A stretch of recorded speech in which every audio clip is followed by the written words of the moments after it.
Dear, how are you?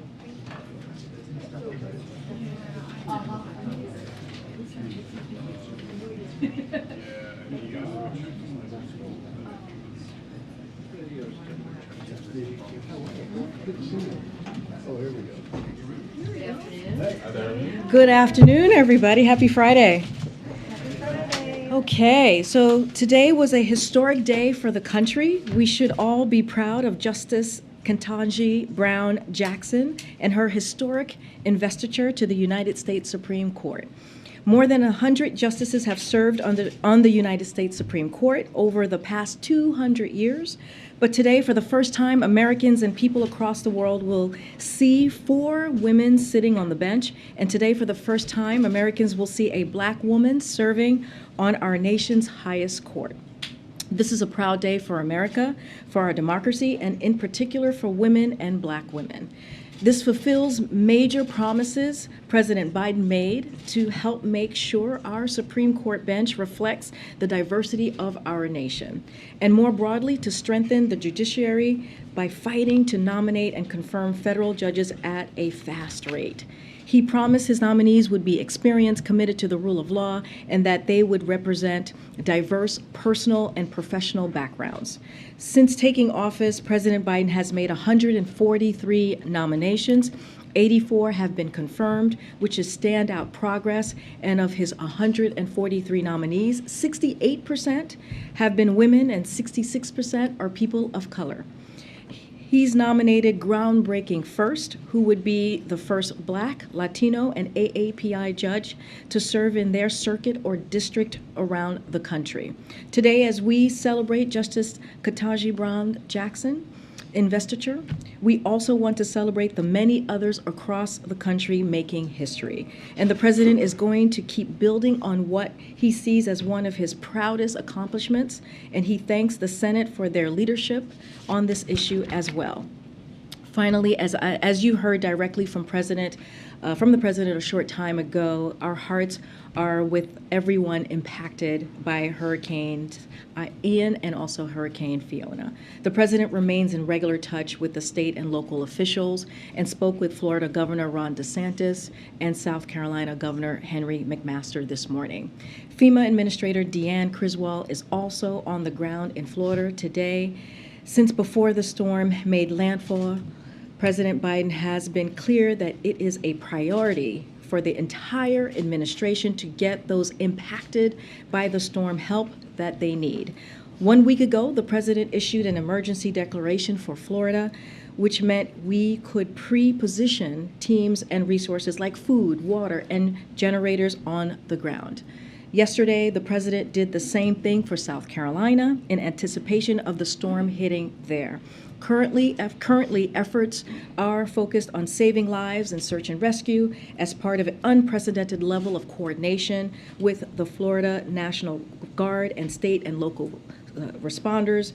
Teams started search and rescue missions before daylight yesterday and are continuing that effort today. By the end of yesterday, they had already saved hundreds of lives and completed thousands of structural assessments, allowing people to safely return to their homes. Federal teams are continuing to assess damage and work to restore critical services, ensuring emergency power is available to critical infrastructure like hospitals, and evaluating bridges, airports, and ports as well. We're also continuing to support the people of Puerto Rico as they recover from Hurricane Fiona. We're providing support for emergency response, recovery, and power restoration efforts, and covering 100% of the cost of public assistance, debris removal, and more. We have over 1,000 federal response workers on the ground, and we are providing millions of dollars to repair highways and bridges as well. We are also investing millions of dollars to make Puerto Rico's infrastructure, including its power grid, more resilient to climate change. The people of Florida, South Carolina, Puerto Rico, and everyone impacted by these storms have the full support of the federal government. And as you can see today, finally, we are joined by National Security Advisor Jake Sullivan at the podium to talk about the United States response to Russia's attempts to annex parts of sovereign Ukraine. And with that, I will let Jake take to the podium. Go ahead, Jake. Thank you for being here. Thank you, Karine. As Karine said, I will have an update for you all on Russia, but first I want to take a moment, just as Karine did, to acknowledge the devastation of Hurricane Ian and the millions of people who have been impacted by this terrible storm. And as Karine said and the President said earlier today, our hearts are with the people of Florida, South Carolina, and the Southeast. As President Biden made clear, we're going to do everything we can across this White House and across this government to support the people who have been impacted by the storm with the full resources of the federal government as communities endeavor to recover and then to rebuild. I also want to say a special word of thanks to our first responders at every level of our government for everything they are doing and for the life-saving and dangerous missions they've undertaken over the last 2 days to keep people safe. And if you'll indulge me, just a word on what was a very important foreign policy development yesterday. President Biden hosted a historic U.S. Pacific Island country summit. He released the first ever U.S. Pacific Island strategy. He announced over $810 million in additional expanded programs to help these countries combat the climate crisis, provide development assistance, enhance maritime security, and more. And finally, President Biden and all 12 Pacific Island presidents who joined him here at the White House for this summit issued a joint declaration to strengthen our partnership and to chart an affirmative vision for the region. Today, as you all saw just a little bit ago, President Biden issued a strong condemnation of Russia's fraudulent attempt to annex sovereign Ukrainian territory. This act is a flagrant violation of international law, and it has no legitimacy. Unfortunately, it's also not surprising. It's straight out of Putin's playbook of deceit, disinformation, and aggression, and we've been warning about it for months. In fact, I've stood at this podium and warned about it several times, including as recently as last week. Based on our information, every aspect of this process was pre-staged and falsified under orders from the Kremlin. The sham referenda were held at gunpoint. Ukrainian civilians were forced to cast ballots through coercion, intimidation, and in some cases under the watch of armed guards. Saying that it somehow reflects the will of the people is an absurdity. The United States will never recognize these actions. The world will never recognize these actions. And we will stay the course, as the President told you earlier today. We have built, led, and maintained an extraordinary and coordinated response with our allies and partners, and that response will continue. As President Biden said, we will not be deterred. So what does that mean specifically in reaction to what has just happened? First, as we saw from the Treasury Department and as the President underscored, we are sending a clear warning from the United States government, supported by all of our G7 partners. We will sanction and impose export controls on any individual, entity, or country that provides political or economic support to these attempts at annexation. We have put in place authorities to enable us to do that rapidly and efficiently. We are also announcing new sanctions today that target additional Russian government officials and leaders, including State Duma members who are accomplices in these fraudulent actions, and including the central bank governor. We are also sanctioning Russian and Belarusian military officials, and we have specifically targeted defense procurement networks, including international suppliers supporting Russia's military-industrial complex. Second, we will continue to provide military equipment so that Ukraine can defend its territory and its freedom. Today, President Biden will sign legislation from Congress that contains more than $12 billion in additional funding for Ukraine, and we are grateful for the continued support. There is no stronger, more bipartisan rebuke of what Russia has just done, no more timely rebuke, and no more assertive statement that we can make through resources and not just through words, that we are going to continue to help Ukraine defend its territory and to deoccupy those parts that Russia has occupied. Earlier this week, we announced a significant new billion-dollar arms package, which included 18 new HIMARS for Ukraine as part of our long-term commitment to strengthening Ukraine's armed forces over the years ahead. And we expect to have another announcement of immediate security assistance to announce next week. Next, the United States and the international community have been crystal clear that we will use diplomatic tools at our disposal to fundamentally reject Russia's attempts to take its neighbor's territory by force. Today, the United States is supporting a resolution at the UN Security Council to condemn these sham referenda and to call on Russia immediately to withdraw its forces from Ukraine. If Russia seeks to shield itself at the Security Council, the United Nations will work with partners around the world to take action next week at the UN General Assembly.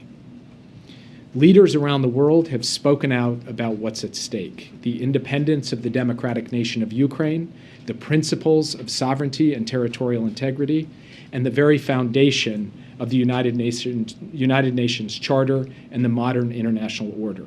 As the Secretary General of the United Nations said yesterday, quote, "It must not be accepted," and it will not be accepted. To put it simply, the regions of Donetsk, Luhansk, Kherson, and Zaporizhia remain Ukrainian territory. Ukraine has every right to continue to defend its sovereignty, which the people of Ukraine are doing bravely and courageously every day with the support of the international community. And the United States, for our part, under President Biden's leadership, will support them at every step along the way for as long as it takes. And with that, I'd be happy to take your questions. Yeah. Ukraine is seeking accelerated membership in NATO. Is that something that's possible or something you would seriously consider? The United States has been clear for decades that we support an open door policy for NATO. Any decision on NATO membership is between the 30 allies and the countries aspiring to join. Right now, our view is that the best way for us to support Ukraine is through practical on-the-ground support in Ukraine, and that the process in Brussels should be taken up at a different time. Yes. Thanks, Jake. In his speech this morning, the president called the Nord Stream pipeline attacks, quote, a deliberate act of sabotage. And he said now the Russians are pumping out misinformation and lies about it. Should we take that to mean that the U.S. now believes that Russia was likely responsible for this act of sabotage? Well, first, Russia has done what it frequently does when it is responsible for something, which is make accusations that it was really someone else who did it. We've seen this repeatedly over time.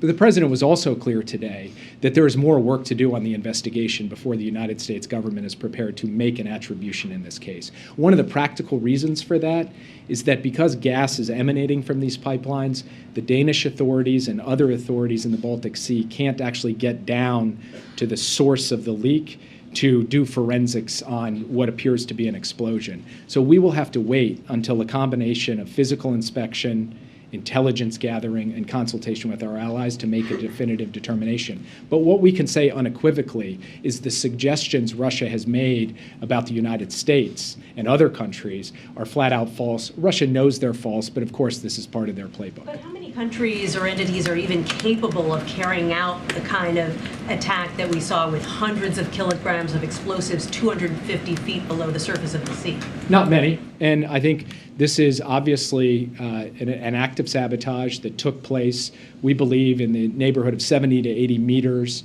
230 to 270 feet under the ocean. That takes some degree of sophistication. But I don't want to get ahead of myself in terms of asserting how exactly this happened or who exactly did it until we're standing on solid ground. We will continue to work with our allies and partners to gather all of the facts, and then we will make a determination about where we go from there. Jake, yes. 2 questions. Putin clearly had nuclear weapons on his mind today when he was giving this speech. He said the West is deceitful, hypocritical. The United States is the only country to have used nuclear weapons. And he said, by the way, they have created a precedent. How worrying is that to you?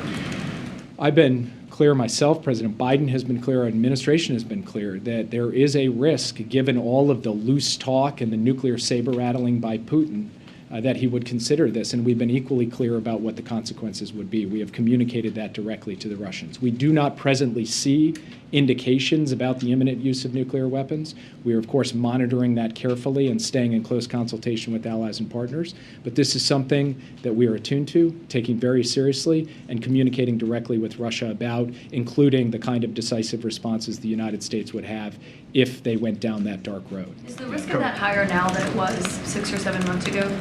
Well, what's interesting is that at various points over the course of this conflict, including right at the outset, Putin has brandished the nuclear card. He's doing it again. So the risk has been there from the start. It's there today. I'm not going to characterize its exact level, only to say that we have been taking this seriously for some time, and we continue to take it seriously now. Can I ask one broader question before you move on? What lessons from 2014 and from Crimea are you using now? What did you learn from that you're applying here? Well, there's a number of, just in terms of the tactics of how things unfolded in Crimea, including the fact that you didn't have the kind of sustained military conflict associated with it that you do in these cases. That means you cannot draw the analogy too far.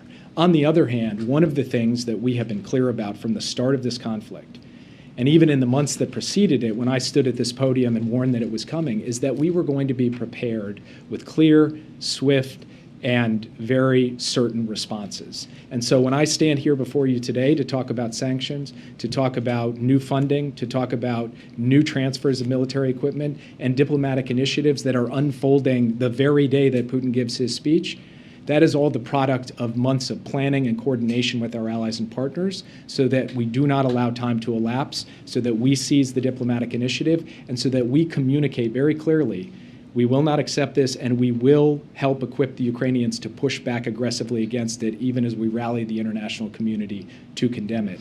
That has been our strategy from the start. We have tried to be as clear and transparent about that as possible, warning what was going to come, indicating what we would do, and then following through and doing it. And that's what we're doing today. Yeah. Yes, Jake. Would the U.S. actively enter the war if Putin used nukes on Ukraine? So I have said before that we have had the opportunity to communicate directly to Russia a range of consequences for the use of nuclear weapons and the kinds of actions the United States would take. I have also said before that we are not going to telegraph these things publicly. And so all I can tell you is that the Russians understand where things stand on this issue. We understand where things stand on this issue, and I will leave it at that. Do we run the risk, though, if we're not moving more firepower to Europe right now, that we would be unprepared for a serious response if he were to take that kind of action tomorrow? President Biden, even before this conflict began, moved a substantial number of additional U.S. forces on land, sea, and air to Europe. After the conflict got underway, within 72 hours, he had ordered the movement of even more forces beyond that. So we are standing at a level of enhanced force posture across the eastern flank, in the major maritime domains, and with all of the capabilities we need in the air as well.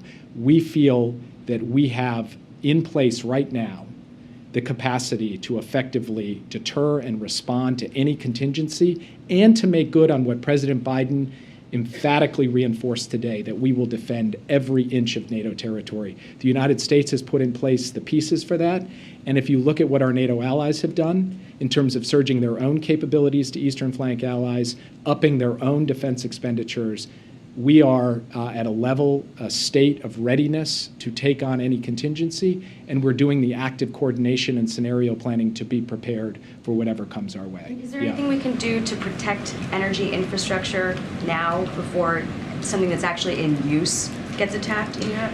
The President mentioned today, actually, in response to a question, that we have, in fact, begun coordinating with allies to increase surveillance and monitoring of energy infrastructure, including pipelines in the Baltic Sea. And we will continue to work closely with Norway and other countries that have come out publicly and announced that they are stepping up their efforts in that regard. The United States has capabilities to be able to bring to bear, and we are bringing those to bear. Can you describe a little for us about the scenario planning? I would think that when this war began, there was a certain category of planning that has gone on.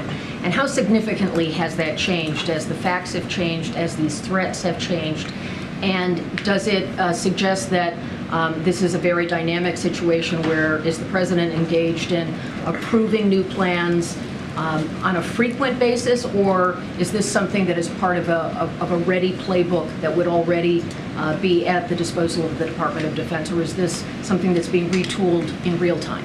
There are elements that are consistent and elements that are dynamic. And what I mean by that is, from the very beginning, we've known the broad categories of forms of escalation that Russia could conceivably undertake. We've known the broad categories of contingencies that we might face, our allies might face, and Ukraine might face. But of course, as time goes on and circumstances change on the battlefield and broader diplomatic circumstances change, and as we gather new intelligence, we can refine the contingency planning within those broad categories to be more specific about different scenarios. And so over time, the president gets updates on the intelligence, updates on the likelihood or lack of likelihood of different circumstances, and refinements in the planning that's taking place across every element of our government, including the Defense Department, the intelligence community, the State Department, USAID, the Department of Energy, the Department of Transportation. We have people, experts from across our government working on a range of contingencies, and the president is in regular touch with his National Security Council principals to get updates on this and to give direction about how to continue to refine and sharpen these plans. The other thing that's happened is you've seen this steady stream of engagements President Biden has had with foreign counterparts, particularly in NATO, the G7, the European Union. That has been an opportunity to engage on different scenarios and to make sure that the leaders of these countries are directing their teams to coordinate together so that we can have a common playbook for how we respond in different circumstances. That's been a very important planning function that's almost unprecedented in the intensity and frequency of engagement at the leader level in a circumstance like this. Yeah. Jake, I wanted to ask you about the sanctions. I know we've had batches of sanctions rolled out for the last, say, 7 months, and I wanted you to help us understand what makes you all confident that these latest sanctions would deter or change Putin's behavior when thus far we have not seen his behavior change. Well, so first, one of the key elements of our sanctions strategy has been to reduce the capacity of the Russian military machine to regenerate its ability to threaten Ukraine. And we think we have had an impact on that, denying inputs to the weapons of war that Putin wants to manufacture and place on the battlefield. Second, we have wanted to undermine Russia's major sectors in technology, in industry, and, of course, in defense, so that its capacity to project power, threaten and coerce its neighbors, and wage wars of aggression is reduced over time. And we think that there is demonstrable progress on that front as well.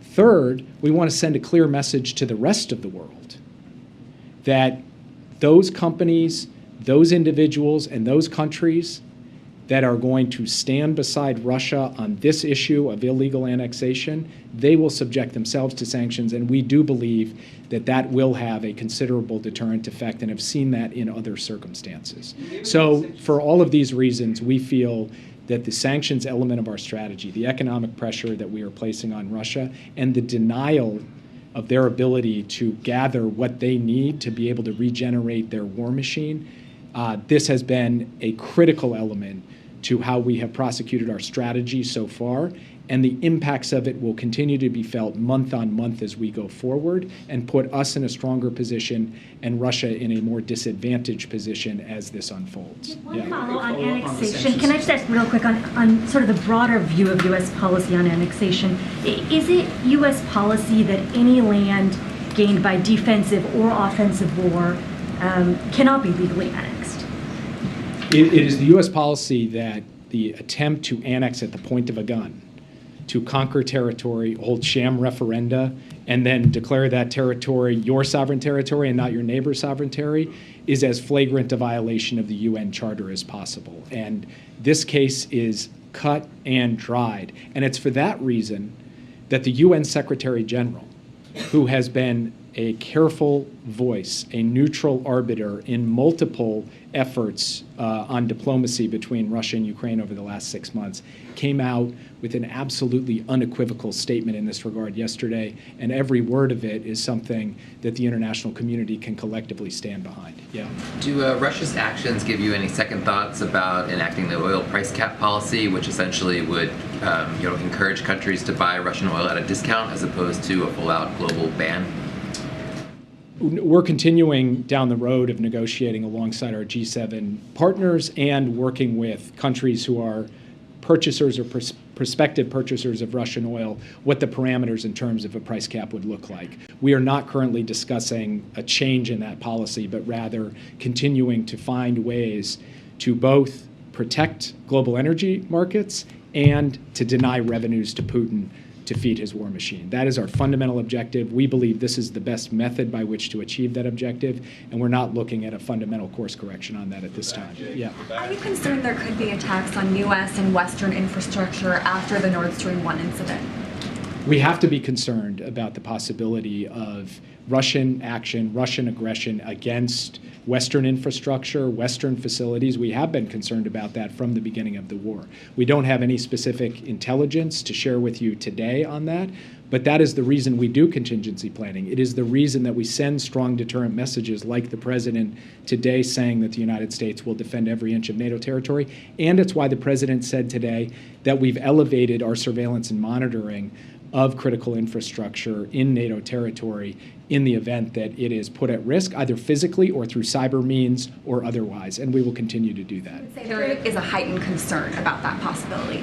Well, before this war even began, I stood at this podium and said the possibility that we could see attacks in the United States, cyber attacks, or we could see attacks in Europe, whether physical or cyber, was real. It was real then, it remains real today, and what happened with Nord Stream 1 and 2 only reminds us that it is real. Yes. Thank you. There is a clear nexus between Russia and Iran regarding the drone program that threatened Ukraine. How worried are you about this, and is there any way to stop it? And will you impose more sanction on Iran in the aftermath of the killing of Ms. Amini that you yourself condemned, and also they issued some sanctions, but do we expect more sanctions on the Iranian regime? We continue to condemn the brutality and the repression against the brave citizens of Iran, the brave women of Iran who are simply marching for their rights and their dignity and their justice. And we continue to stand with them, not just in word, but in deed. We have issued several sanctions against Iranian entities for what they have done in this killing and brutality. And yes, we will continue to look for targets to impose sanctions in response to these brutal human rights violations. We have also issued sanctions with respect to the transfer of UAVs from Iran to Russia, and we are looking for additional methods to reduce Iran's capacity to be able to manufacture and then to sell these kinds of systems to Russia. We will continue to work on that. And the entire world should see that Russia, as it runs into problems being able to regenerate its own capabilities, has to turn to other countries to try to get a hold of whatever kind of precision munition it can, including Iranian UAVs, that this is a move Russia has been forced to make because it is being denied inputs, and we're going to try and cut off other countries who Russia would seek to go out and approach to get these kinds of weapons to be able to feed their war machine in Ukraine. Yeah. Can I very quickly ask whether the profile of weapons and stuff being sent is changing, and in particular whether you have a view on whether tanks should be provided to Ukraine either by the U.S. or by other countries facilitated by the U.S.? And separately, while we have you, it's been about a year since that AUKUS deal was announced. I wonder if you have any update on the status of that. Are the Australians going to be buying American submarines, British submarines, or a combination of the two? Actually, our leaders just recently put out a statement following the one-year anniversary of the AUKUS announcement, which took place last September, just over a year ago, and we've made substantial progress over the course of the past year. We feel very good about the trilateral cooperation on the submarine program. We think that we have a good path forward. I'm not going to get into specifics on exactly what the nature of the platform will be. That some of the details of that need to continue to be worked out, but even more importantly, I need to protect the sensitivity of it. I will just say that our three countries are very much on the same page about the path forward, and there has been significant progress from concept 1 year ago to now the process of actually putting this in place. We also are pursuing a significant number of advanced capabilities through the AUKUS partnership in cyber, artificial intelligence, and other areas. We've seen significant progress on those as well, and there are certain areas where we are looking to bring in other partners as well as part of an open platform approach. With respect to tanks, we actually have facilitated the provision of tanks to Ukraine from some of our Eastern European partners who have provided the same type of Soviet-style tanks that the Ukrainian army trained on and is in possession of, and we will continue to do that. In terms of other weapon systems, what the president announced this week was a further provision of HIMARS, which we have provided before. We expect the next package will be a re-up of many of the capabilities that the Ukrainians have moved so effectively, and I don't have any announcements of new and additional capabilities beyond What that. about NATO standard, Jake? What about NATO standard tanks, the Abrams tanks, Leopard tanks, like a higher, more modern tank? That's what is being sought by either the Ukrainians or advocates for it. Are you ruling that out, or is NATO ruling that out? I'm not ruling anything out. I will say I don't have any announcement on a U.S. tank today, and in terms of German tanks, I would refer you to the Germans who are in their own consultations with the Ukrainians on that. Thanks, Jake. Senators Blumenthal and Graham introduced legislation yesterday that would cut off U.S. military and economic aid to nations that recognize Putin's annexation of Ukraine. Does the White House support this proposal, or would it consider such a policy move like this? So I haven't had a chance to read the legislation, and in these circumstances, the details end up mattering. But at a broad level, the basic proposition that we should be imposing economic costs on countries, individuals, and entities that are providing political and economic support to these annexations, not only do we agree with that, I just announced that from this podium today. We are going to do that ourselves under executive authority. And I want to issue a clear warning to those who would think about providing political and economic support to these annexed territories or to Russia's efforts to justify and defend the annexation. You can be subject to U.S. sanctions as a result of those activities. We look forward to working with Senators Graham and Blumenthal on an approach in the Congress that could be consistent with and help drive that forward. Thank you, Jake. A couple of questions on Ukraine and then a follow-up on Iran, if I may. I'd like to get the administration's reaction on President Zelensky's statement saying that we are ready for a dialogue with Russia, but with another president of Russia. That's my first one. And then the second one is we understand that U.S. diplomats have been pressing Russia's allies to convince Putin to de-escalate. Can you be more specific about those kinds of overtures? In what ways does the administration believe that China and India can apply more pressure on Moscow to de-escalate, not go the nuclear route? So on your second question, we think any country that believes in the principles of the UN Charter, and frankly, that should be every country that signed up to the UN Charter, should be taking on its measure of responsibility to communicate directly to the Kremlin that what it is doing is wrong, it is unjustified, and it must stop. And we are asking that of countries around the world. We'd like them to speak out publicly, and we would like them to convey things privately, diplomatically. With respect to the first question, which was, I'm sorry. Zelensky saying that he's ready for a dialogue with Russia, but with another president of Russia. President Zelensky has consistently said throughout this conflict that the war ultimately will end through diplomacy, and we have consistently backed him up in that. I would have to refer you to him on that precise statement and what he means by it, but what I will tell you is that we have had daily engagement with the president, his chief of staff, his foreign minister, his defense minister, and much communication, of course, between our military and their military to make sure that we are understanding one another well, that we are transparent about the support we're providing and the strategy they're pursuing. That continues today, and that will continue every day from here on out. Yeah. Share the sentiment of President Zelensky that a dialogue is only possible with another president and not Vladimir Putin? I don't know the context of the statement, unfortunately, so I can't answer it in the characterization you've just provided it. What I will say is that President Biden believes that a diplomatic solution in Ukraine is possible, but it is only possible according to the basic terms of the UN Charter that everybody signed up to. That's what he said in his UN speech last week. He continues to believe that quite strongly, and in his conversations with President Zelensky, they've been of the same mind on that point.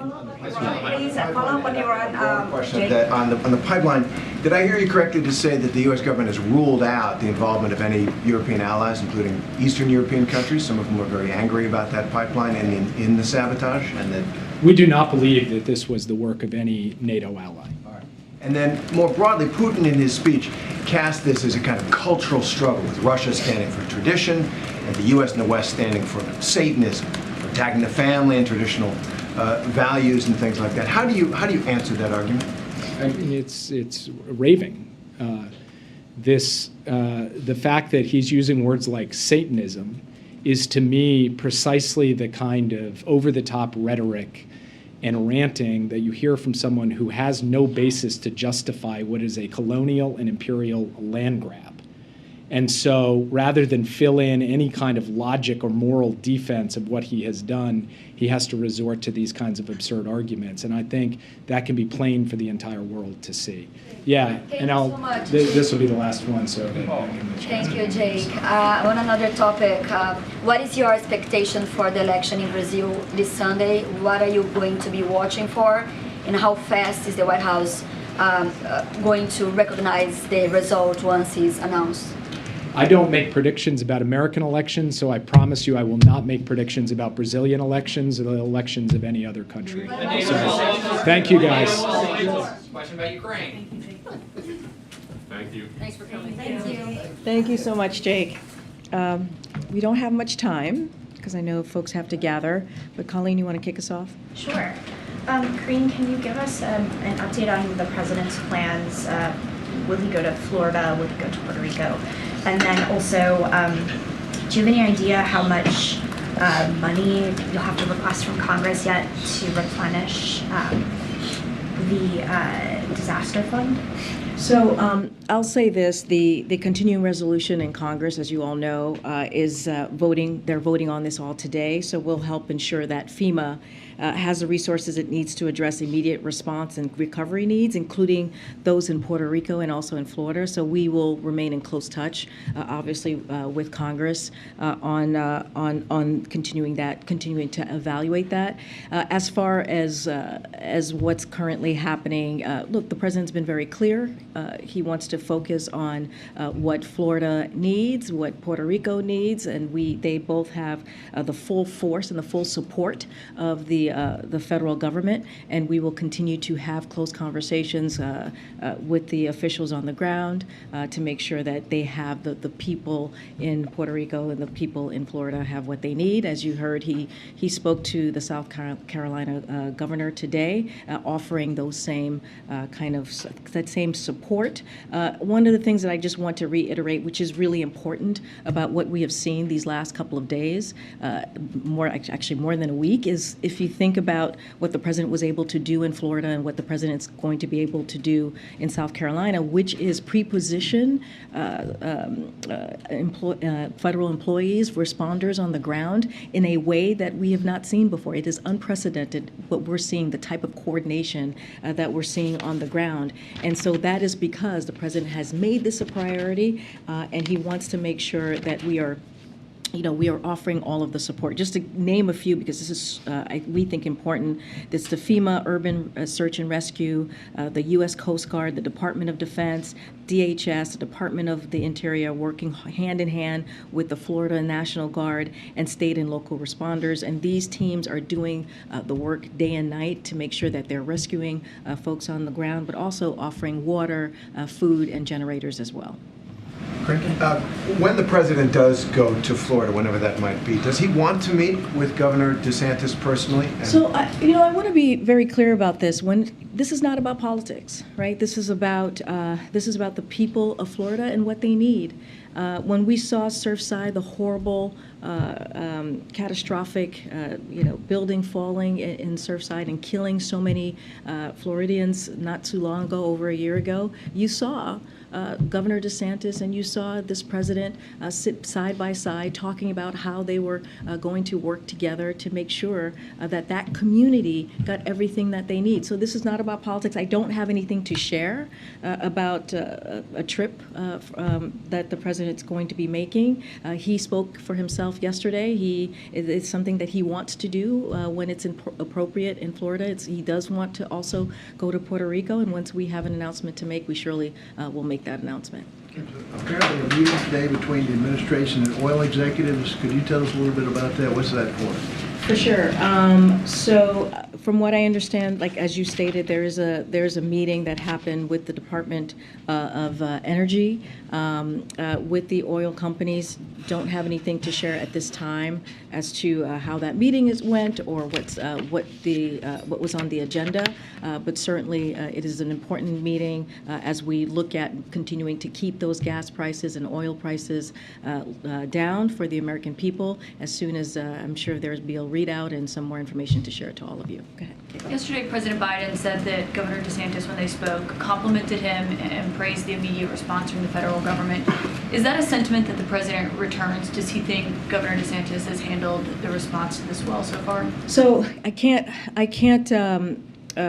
speak to the specifics of a private conversation. I can say that we gave a readout from our end about how the conversation went.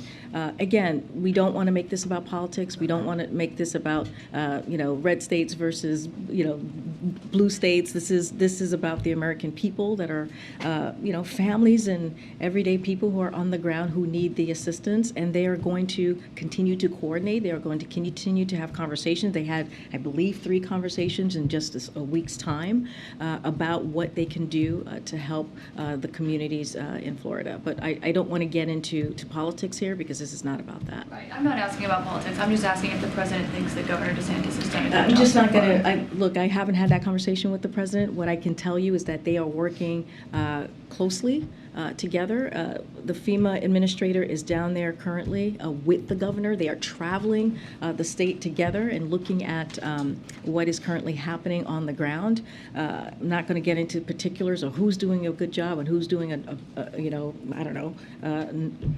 could do a better job, I should say. Right now, we are working closely, hand in hand, with the officials on the ground. We have had multiple conversations, not just this president, but also the FEMA administrator. And you can see the fact that they've had conversations, the fact that the FEMA administrators on the ground, that this is a working relationship that is about the people of Florida. I'm not going to get into scorecards here. I don't think you got called. Yeah, thanks. Just real quick, the president will sign the CR today? Is that the idea? I don't have any. That's a very good question. I don't have any specifics on that. I know it takes some time. Like there's mechanics that need to be handled on the Congress side before a bill gets here. I don't have any specifics on when that gets signed. Clearly, he will sign it as soon as he's able to do that. Okay, and is the White House still committed to an early October timeline for the application for student loans to go public? So, yesterday there was an email that went out to some borrowers that said October generally. It didn't say early October. I'm wondering if the timeline has slipped at all. I do have a little bit, I don't have a specific date in October, but let me just, since you mentioned the email, yesterday we began the first of what will be regular updates to borrowers interested in debt relief. We shared information of what people can expect in the coming weeks around the program and process for applying. We shared the following. The application for debt relief will be available next month in October. No date set yet, but we will next month. It's this month. We are in October, right? Or tomorrow. Tomorrow we're in October. The application will be a short online form. Borrowers won't need to upload any documents or use their FSAID to support their application. The application will be available from October 2022 through December 2023. Once an individual submits a form, the Department of Education will review the application, determine if the individual is eligible for relief, and will work with their loan server to process the relief. Our goal, as you all know, and we have said this, is to provide borrowers a seamless and simple experience working closely with the servicers who will actually process the relief. We will have additional information for borrowers and in in the upcoming days. Again, I know you're asking for a specific date, but that was what we provided in the email, and we should have more soon to share. Really briefly, do we have any week ahead guidance for next week? I know that you don't want to say anything about the trip to Puerto Rico or Florida, but we typically we usually put out our week aheads for those who follow their week aheads coming out of here on Sundays. If there is a trip next week, we certainly will share that with you. Don't have anything to announce at this time at the podium. Just put a plug in for on Fridays as much as possible, trying to give some week ahead. No, I understand. We've been here for 19 months, and we've always done the week aheads on Sundays. I hear you. I get it, but I'm just. Jen used to do that. Oh yeah, that's right. We just don't have. I hear what you're saying. We just don't have anything today for Friday to share. I get the question. I got it. But normally, yes, we do our week aheads that we send out on Sundays, and you're right. We used to do that on Fridays. I just don't have anything to share, and we will try and be more proactive in doing that on Fridays for sure. Go ahead, Jackie. Thanks, Karine.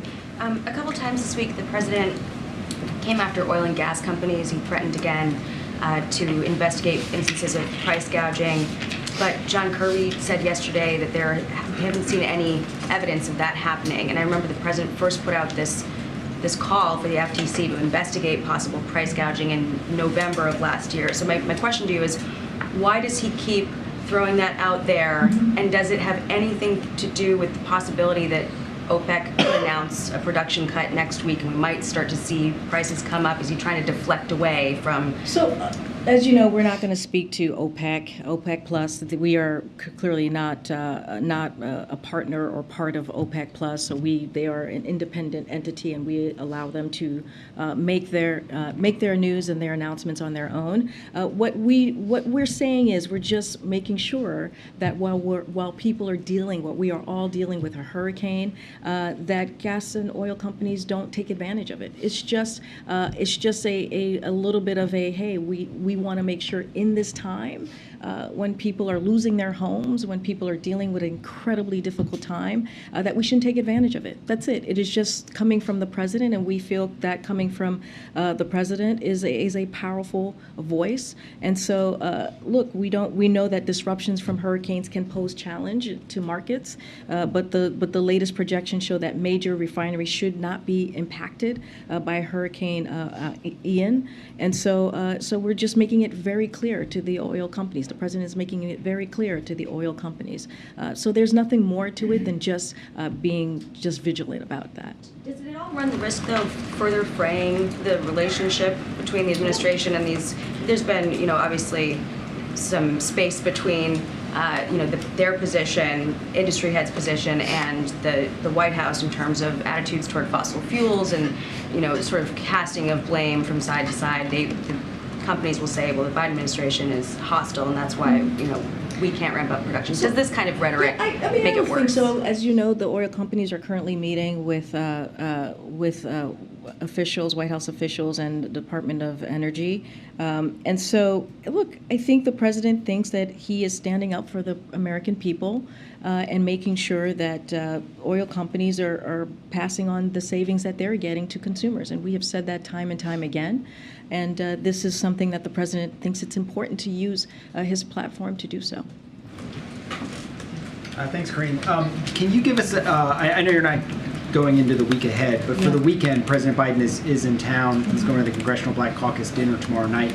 Are there other things he's doing this weekend, anything related to the hurricane that he's planning to? Well, he is getting regularly, daily updated on Hurricane Ian. As you've heard him say many times, if we have anything else to share, we certainly will. As I mentioned, Administrator Criswell is in Florida, so when she, either before she gets back or when she gets back, she certainly will give the president an update on what she saw on the ground. So that'll be very important. And she has spoken to him many times, multiple times this week.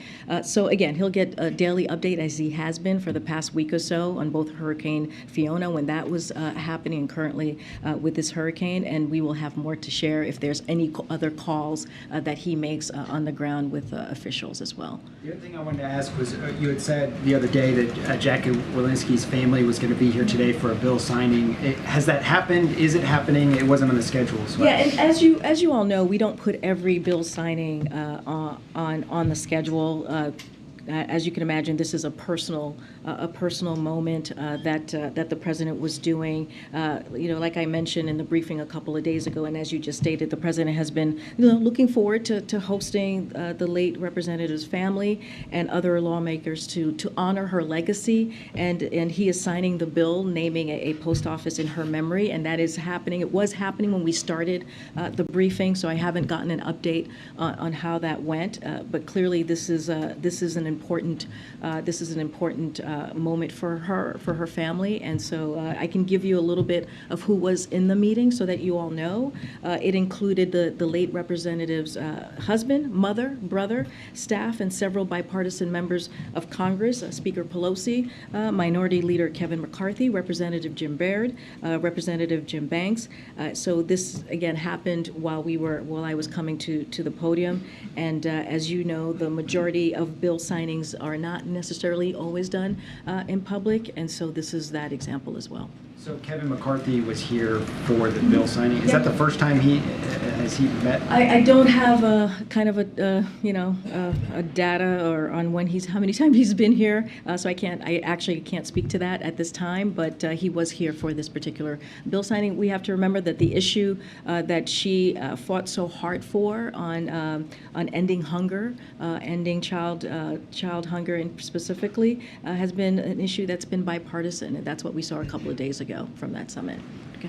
Yeah, thank you. The Education Department yesterday tweaked some eligibility issues with the student loan forgiveness plan that it basically say the borrowers with federal loans that are owned by private banks are now ineligible. It'll affect perhaps 770,000 borrowers. I've also seen a couple million. Just curious, is that a disappointment for the White House that you have to make this change seemingly around some legal issues? And could there be future changes before applications are made that could narrow eligibility further, or is the plan final now? So first, I just want to make sure, because I know this was out there, that the number of borrowers impacted or change in this change is much smaller. I know there was a number of millions, but it's actually much smaller. So our goal from day one has always been to deliver relief to many borrowers as possible, as quickly as possible, and this change helps us achieve that. So we will continue to make sure we zero in on that.